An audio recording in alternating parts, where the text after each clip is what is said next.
விஜயின் தாய் ஷோபா சந்திரசேகர் இயக்கத்தில் 1991ஆம் ஆண்டு வெளியான நண்பர்கள் படத்தின் மூலம் திரை உலகிற்கு அறிமுகம் செய்து வைக்கப்பட்டவர் மம்தா குல்கர்னி.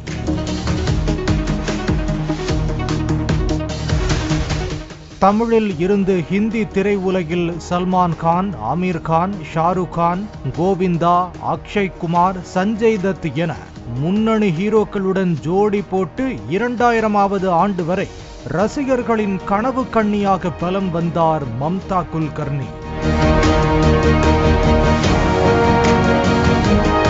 கடைசியாக முன்னாபாய் MBBS படத்தில் நடித்த மம்தா அதன் பின்னர் போதைப்பொருள் கடத்தல் கும்பலைச் சேர்ந்த விக்கி கோஸ்வாமி என்பவரை திருமணம் செய்து கொண்டு இந்தியாவை காலி செய்தார்.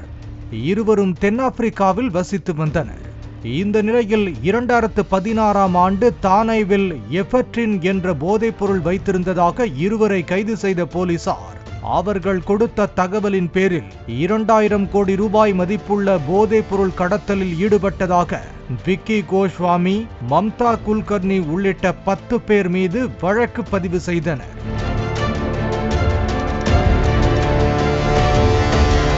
இந்தியாவுக்கு சென்றால் போலீசார் தன்னை கைது செய்து விடுவார்கள் என்று வெளிநாடுகளிலேயே மம்தா சுற்றி வருவதாக கூறப்பட்டது.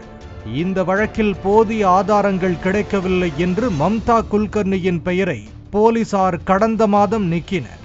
அதனைத் தொடர்ந்து 25 ஆண்டுகள் கழித்து டிசம்பர் 6ஆம் தேதி விமானம் மூலம் தாயகம் திரும்பினார் மம்தா குல்கர்னி. வானத்தில் இருந்து மும்பை நகரை பார்க்கும்போது தனது கண்களில் நீர் வழிந்தோடியதாக உணர்ச்சி வசப்பட்டு பேசினார் 52 வயதான மம்தா குல்கர்னி.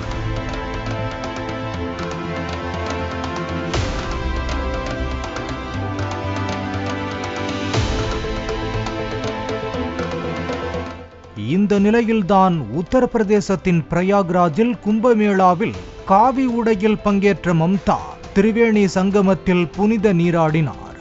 ஆச்சாரியா மகாமண்டலேஸ்வர் லட்சுமி நாராயணனை சந்தித்த மம்தா சாமியாரிணியாக துறவரம் பூண்டார்.